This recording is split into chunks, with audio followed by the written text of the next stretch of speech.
Time to go to a galaxy far, far away for my review of Star Wars Jedi Fallen Order. By the way, I want to know your thoughts, those of you that have played Jedi Fallen Order, without any spoilers, please. I'm planning on doing a different video going over the spoilers and my thoughts regarding the characters, the story, and all that stuff, maybe next week. But for everyone that's played Jedi Fallen Order, I want to know what you thought about it, your views, opinions. Be honest, did you like it? Did you find it okay? Or were there things that you hated about it? Once again, without any spoilers.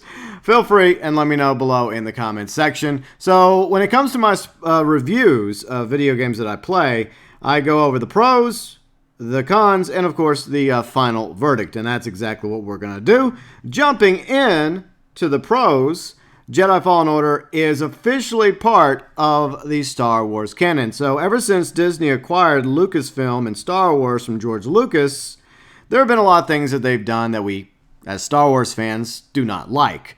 But one thing that I do appreciate is the fact that they've tried to make all the new content in the same multiverse, the same Star Wars universe, connected to the movies, whether it's the original trilogy or the prequels or the sequel trilogies. Let's not go there. But everything else in between, like the comics, as well as the novels, the TV shows, and of course the video games, which obviously includes Jedi Fallen Order, which takes place 5 years after the events of Star Wars Episode 3, Revenge of the Sith, following the Jedi Purge. Now, obviously, there are a few Jedi scattered throughout the galaxy left out there, including the protagonist of Jedi Fallen Order, former Padawan Cal Kestis, living on the planet Braca as a scrapper, hiding and trying to survive, hoping that the Empire doesn't find him. So that's where the story begins. Now, the next pro I want to get into is the fact that Respawn is giving us Star Wars gamers an awesome single-player experience with no microtransactions or loot boxes. Now, when it comes to like paid DLCs or expansions, here's my credits, Respawn. I would not have a problem with that, but as far as I know, officially, I don't think Respawn has any plans for any additional DLC or expansions when it comes to Jedi Fallen Order. But like I said, hey, I'm more than happy to fork over the credits for that. But overall, start to finish, a fantastic game, and we're not even at the verdict yet, but I'll hold off on that. So thank you so much to Respawn and EA for stepping out of the way in order to give us Star Wars fans the single-player, story-driven Star Wars game that we've been craving for quite a while now, because I believe the last Star Wars single-player games were, Force Unleashed and Force Unleashed 2. Now, obviously, unfortunately, we never got 1313, which was in development by the now defunct LucasArts, but that was definitely a game I was looking forward to, and it's sad we'll never get to see 1313. And I know there's a story campaign in Battlefront 2, and to DICE's credit, Battlefront 2 has gotten considerably better, but I don't really consider that to be a full-fledged story single-player driven game, unlike Jedi Fallen Order, which, by the way, the gameplay, its length is roughly about 20 hours long, unless you're me. In that case, it was a little bit longer because, admittedly, I'm not the best gamer. But for the average gamer, it'll probably be roughly about 20 hours long, if maybe more if you choose to explore the maps of the different planets in Jedi Fallen Order, and especially if you're a completionist and you want to try and find everything, collect every item in the game, and do everything, then yeah, it's going to take you more than 20 hours to do all that. Roughly an average length for a single-player game. So you're definitely going to get your money's worth out of that. But I have to warn you, even though this is a lot of fun to play, especially for those of us that love using force powers and wielding a lightsaber, if you think that you're going to go into this game simply button mashing or smashing your way through enemies with the lightsaber, you're going to have a very bad time. This is something I came to realize early on in my streams of Jedi Fallen Order. The fact is, you got to learn strategy. You have to learn tactics. You have to know when to block, when to parry, the moment of opportunities to strike, and of course, when to evade your enemies. So all these pieces work towards helping you become way better at mastering a lightsaber, because you can't just go up to enemies. Some of you can and hack and slash them with your lightsaber, but there are times when you're having to dodge and weave and block and evade before you have that opportunity to strike down your enemy with your lightsaber. So you want to bear that in mind when it comes to lightsaber combat in this game, because there's a variety of enemies you're going to come up against, from like animals to stormtroopers, purge troopers, some droids, and especially the boss battles, because the boss battles can be really salty, and you definitely want to know how to use your lightsaber and go 1v1 in these boss battles, or once again, you're going to have a bad time, or at the very least a very salty time, like I did on a few occasions. The next pro is the customization and upgrades for your lightsaber. So there's a lot of customization options and medals and emitters scattered throughout the game that you and BD1 will find in boxes. Loot often. Looting is your friend. You will find some of these items to craft and even upgrade your lightsaber to some degree without spoiling anything. And you're also going to find some different skin options for BD1, your faithful droid, as well as various skins for your ponchos, outfits, and even some liveries for your ship, the Mantis. And there's also the skill tree, and you'll be earning skill points as you're fighting enemies from one planet to the next. And you have these meditation places where you can stop to save the game. You automatically save the game when you meditate. You have the ability to spend your skill points at these meditation points, and if you're low on stems, you can always rest in order to get your stems back up to whatever number you have them. By the way, keep your eye out for yellow stem boxes. You don't find many of them, but each one allows you to carry an additional stem pack. So you definitely want to be on the lookout for these yellow stem boxes and all the other boxes you're going to see throughout the planets of Jedi Fallen Order, because the more stems you have on you, the better. And the skill points, of course, you earn by fighting your enemies, and you always want to save, because anytime you're killed by an enemy, you're going to respawn back at that previous meditation place, and that means that you're going to lose that experience points that you had gained up to that point. Not the points, but the experience. But you can get back all the experience, that XP, by finding the enemy that killed you, whether it was a stormtrooper or a boss or some big giant animal. You kill him, or at least you hit him with a lightsaber, you get your points back, and then you can keep going. So definitely be on the lookout for meditation points, save often, and just be aware of that. The game is very unforgiving when it comes to dying. And the downside about resting is your enemies that you killed, stormtroopers, purge troopers, various animals, will respawn when you rest. But it's also a great way to farm XP. The next pro is your companions. So along the journey, Cal Kestis will encounter various companions. Now, we're going to only talk about the companions you make early in the game, such as BD1, which is your faithful droid. And I love the relationship between Cal and BD. It's like a boy and his dog, or your best friend. And they have a great rapport together.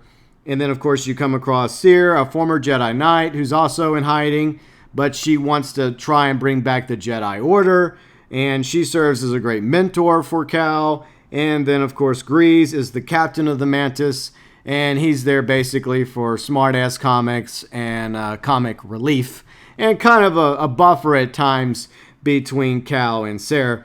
But overall, a really good team, and you have come to expect this in previous Star Wars movies and TV shows. It always centers around, a team, right, of Luke and Han, Leia, C-3PO, R2-D2, Chewie. You get the idea. That's basically what we have here between Cal, Seer, Grease, and of course BD1 early on in the events of Jedi Fallen Order. So they make a good team.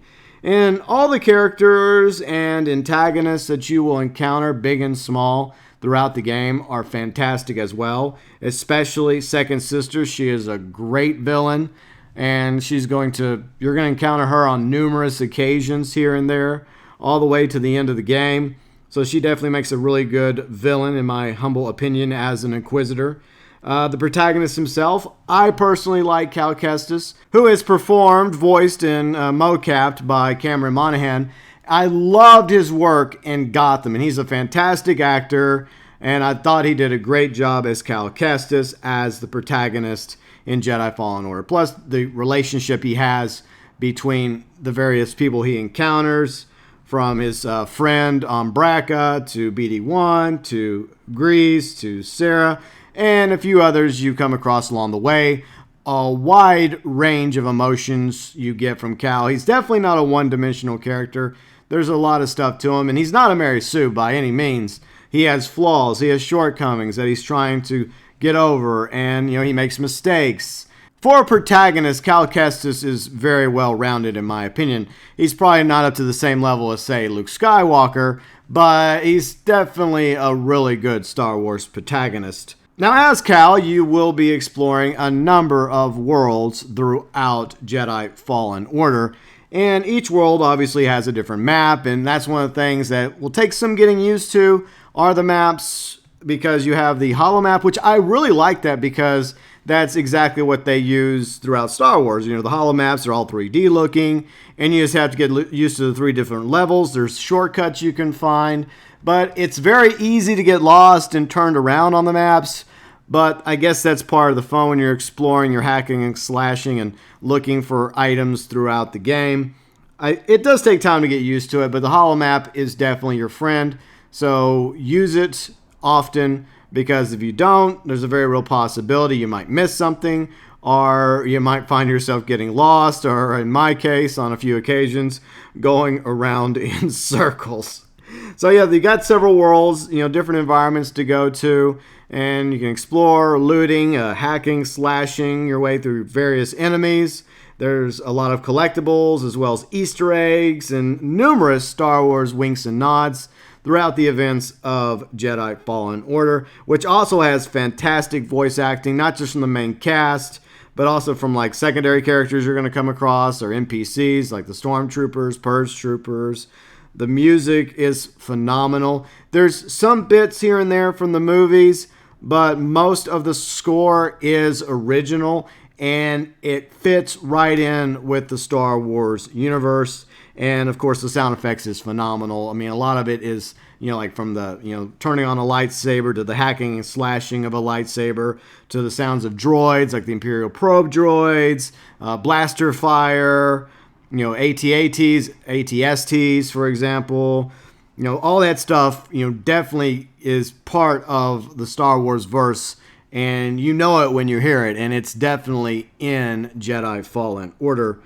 And, of course, let's talk about the fact that there's the Force powers. You won't start off with a lot of Force powers. In fact, you don't really get a ton of Force powers by the end of the game.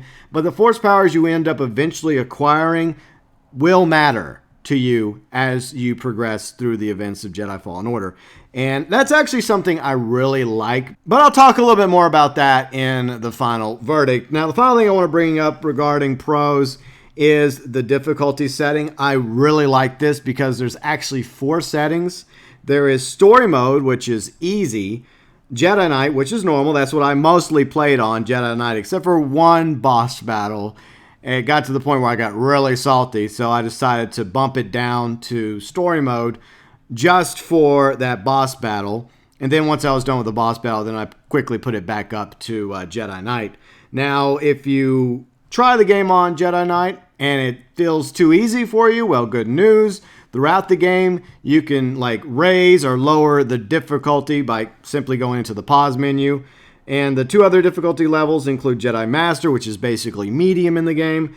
But if you really want to challenge, you want to go hardcore in Jedi Fallen Order, Grandmaster might be for you. But like I said, if you start off at Grandmaster and you feel like that's too much for you on your first playthrough, it's okay to bump it down to Jedi Master, or even down further to Jedi Knight. So that's definitely another pro, in my opinion, the ability to switch between the difficulties without having to completely start over the game. Now that we got the pros out of the way, I feel a disturbance in the Force. I feel that there are some cons. Yes, there are.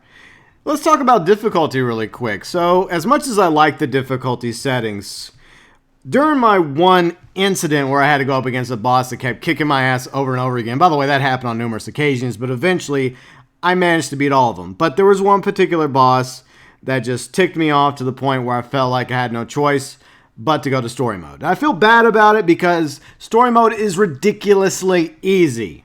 The boss practically allowed me to beat it. That's how easy it was.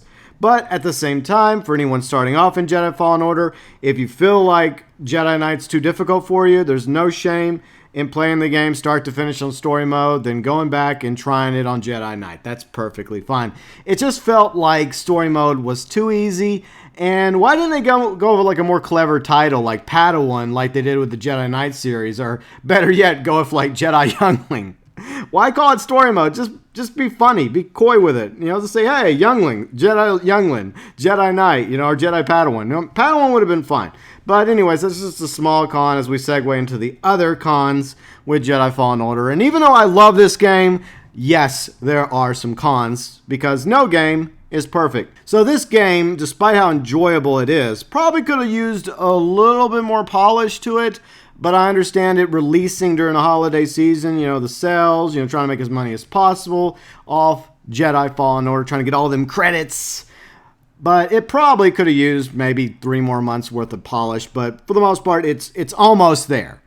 It's way better off than, say, Mafia 3 was when it launched 3 years ago. But there are some bugs, some glitch, some frame drops here and there, especially on some elevators when you're going up and down when it's trying to load up something else. You will notice some frame issues. Just be patient.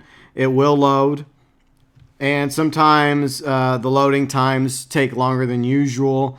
But unfortunately, this seems to be the reality that we face now because a lot of these standard bugs, glitches, frame drops are found in most AAA games these days. It's just something that we as gamers have come to accept. Now, I will say this, to Respawn's credit, a few days ago, they did put out a patch that I think addressed some of the stability issues as well as decreased the loading time. So obviously Respawn is aware of some of the issues that the game has had at launch. Nothing major as far as I know.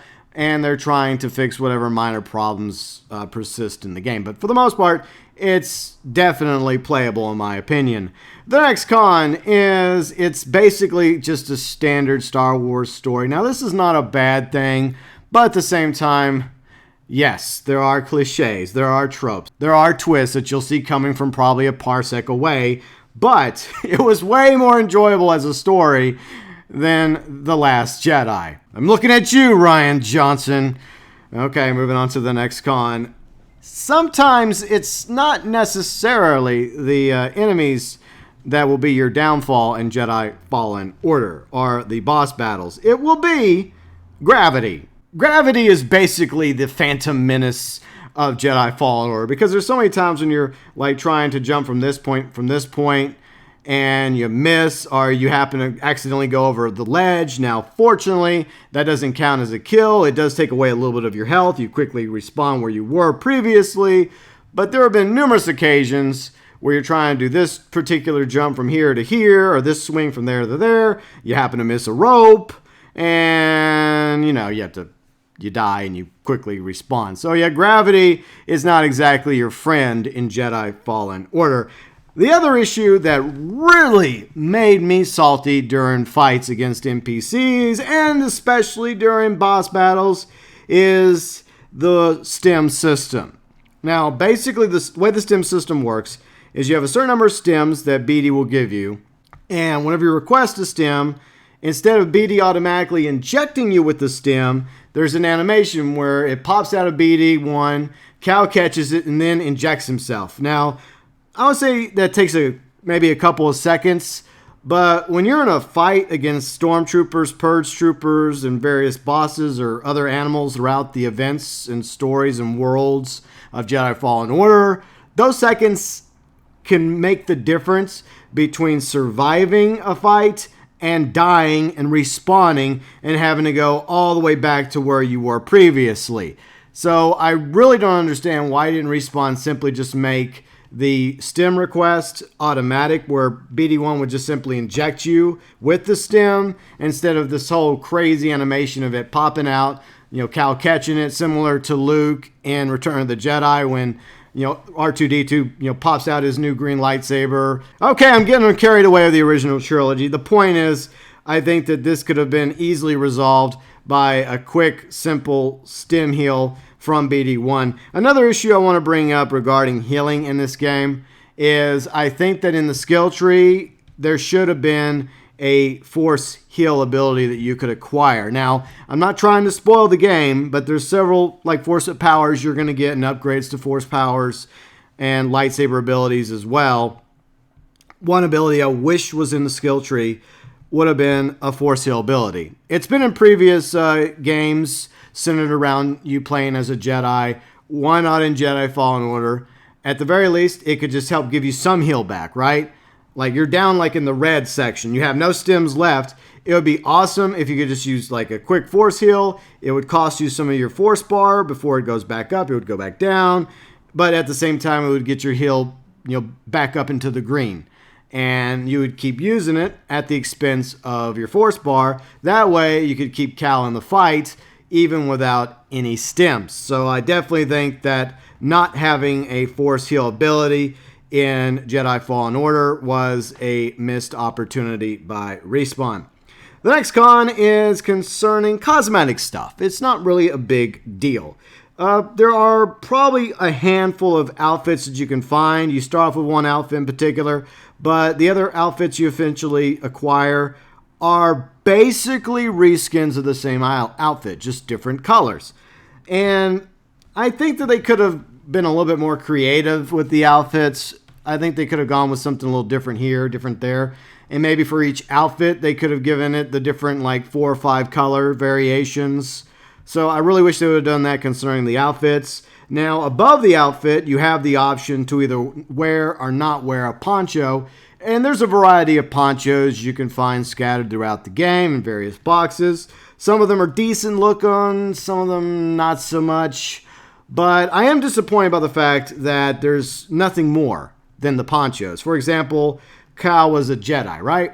There's not a Jedi robe or a Jedi robe type poncho that you can acquire, or Jedi armor from the Clone Wars era, or something else entirely, because it's a video game at the end of the day. The story itself is Star Wars canon, but it would be nice if we just had more customization options for Cal. For example, it would have been cool if we could find some Mandalorian outfit, Mandalorian mask, or, just standard, bounty hunter outfits and masks from previous Star Wars, movies and the TV series that you have known and you've seen, you recognize. You'd be like, oh, wow, I recognize that mask or that outfit from this movie or this TV show. It would have been cool if we had the ability to find outfits and masks out there in order for Cal to wear. It would just been funny if you could just run around just wearing a standard outfit and, wearing a clone trooper helmet or a purge trooper helmet or a stormtrooper helmet. And then, would have random NPCs ask, aren't you a little short to be a stormtrooper? Yeah, I know, another Star Wars reference.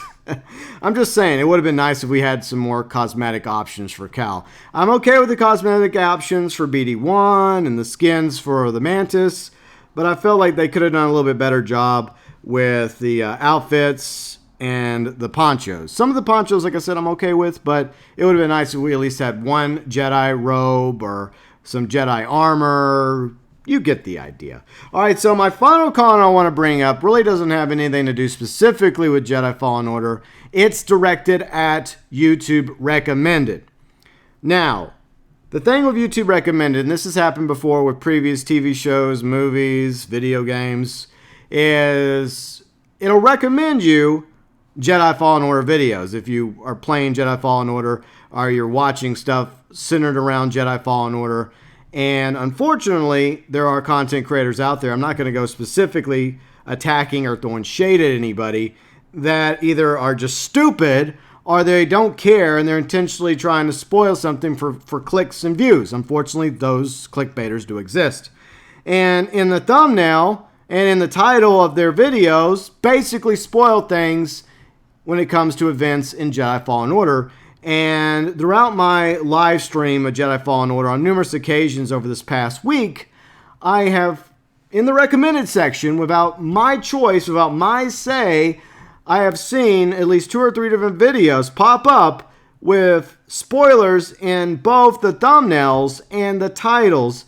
And whenever I got to those points in the game, I already knew that was going to happen, or this twist was going to occur, thanks to YouTube recommended and those other content creators. So definitely a con in my opinion, but like I said, that really has nothing to do with Jedi Fallen Order or with Respawn. I just wanted to put it out there because it kind of sort of ticked me off.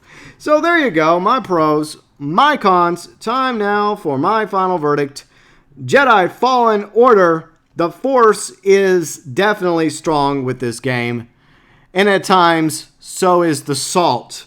Star Wars gamers who've been wanting a brand new Jedi-focused single-player experience will have a lightsaber-wielding good time playing as Cal Kestis in Jedi Fallen Order, and I'd say it's in the spirit of previous Star Wars Jedi-themed games, like KOTOR, the Jedi Knight series, like Jedi Knight Outcast, Jedi Knight Academy, as well as even the Force Unleashed. Now, the difference, I would say, between Starkiller and Cal is that by the end, like, Starkiller was badass. You know, like, he was, like, OP as hell. And you don't have that with Cal. Like, he ends up getting really strong with the Force. He doesn't have all the same Force abilities that Starkiller has. But at the same time, it feels real. You know, there's still enough difficulty in the bosses and the enemies that Cal faces, even at full strength, when he's at peak performance and skill, where it's still challenging. But it's just, it doesn't feel like he's at that same level as, say, a Luke Skywalker or Anakin Skywalker or even Starkiller, which unfortunately is no longer canon. But hey, Sam Witwer still did a fantastic job as Starkiller and Maul and Emperor Palpatine. He's just a great actor, but that's off subject. But it also has some vibes from some other games, as others have mentioned. Definitely some Dark Souls feel and vibe to it. Nowhere near as difficult as, say, Dark Souls or Bloodborne. I think it's Bloodborne. And there's definitely some, I guess, a little bit of Uncharted mixed into Jedi Fallen Order as well. So it's definitely, obviously, a mixture of a lot of different types of games, you know, inspired by previous franchises. And I definitely feel like at its heart, it has a lot of Jedi Knight to it. I know a lot of people were comparing it with The Force Unleashed, and there's some of that there too, but I feel like it is more in line with the Jedi Knight games, like Jedi Knight Academy, Jedi Knight Outcast, part of the Dark Forces anthology, if you will. So a lot of the elements that you see in the game that I enjoyed, it all works together. Not just, you know, using force powers or running around with a laser sword, but also the climbing, the puzzles you're going to have to solve, and like I mentioned, mastering your lightsaber, because your lightsaber, in the words of Obi-Wan Kenobi, is your life. You got to learn to master that thing, and it's not simply about the button mashing. You got to learn to block and parry and evade, and you got to know when to strike down your foes in Jedi Fallen Order. It isn't an easy game unless you play on story mode, which is perfectly fine. If you're having trouble with Jedi Knight, don't feel ashamed to hit the pause button and knock it down to story mode, and you can always go back and replay it, start to finish again on Jedi Knight if you feel like it. If it's too easy, then like I mentioned a moment ago, you can bump it up to Jedi Master or Grandmaster. But despite the salt-inducing moments that I experienced over my live streams, especially them boss battles, I thoroughly enjoyed playing this game, and I sincerely hope that it's successful enough to merit future single-player Star Wars games down the road. Hopefully, maybe even a sequel or two from Respawn. I mean, I would love for Respawn to have the opportunity to make a sequel to Jedi Fallen Order. I mean, if they never do, then it definitely has a story that wraps itself up, start to finish, but it does kind of leave the door open at the end for them to continue the journey of Cal, Cere, Grease, BD-1 throughout the events that take place between episodes 3 and 4 in the Star Wars verse. So I would not mind hopping back up on the Mantis, playing once again as Cal Kestis in a future Jedi Fallen Order game. I sincerely hope that Jedi Fallen Order is financially successful enough for not only Respawn to take notice, but EA, its publisher, as well as Disney, to see that there is a fan base out there in Star Wars of gamers big enough and hungry enough for more awesome single-player Star Wars-themed content. I do not have a problem with online games like Battlefront. I mean, I play online games like Red Dead Online and Grand Theft Auto Online, but I want a balance to the Force. I want both online and story mode. And some of my favorite Star Wars experiences have been story-driven games like TIE Fighter, Pod Racer, as well as Dark Forces, the Jedi Knight series, as I've mentioned a time or two throughout this review. And KOTOR, of course, KOTOR right up there at the top of the list. I'd love for them to make another KOTOR game, but unfortunately we got Anthem instead for reasons. But if we as Star Wars fans speak with our wallets and our credits and support Jedi Fallen Order, which I think is a worthy game for Star Wars fans out there to pick up and play, then I think it'll be successful enough and it'll sell enough copies for it to merit not only a sequel to Jedi Fallen Order, but hopefully future single-player driven Star Wars games down the road. The only thing we can do now as Star Wars gamers besides purchase and enjoy Jedi Fallen Order is trust in the Force and hope that Disney and Respawn and EA take notice and see that there actually is a craving out there for future AAA single-player based Star Wars games.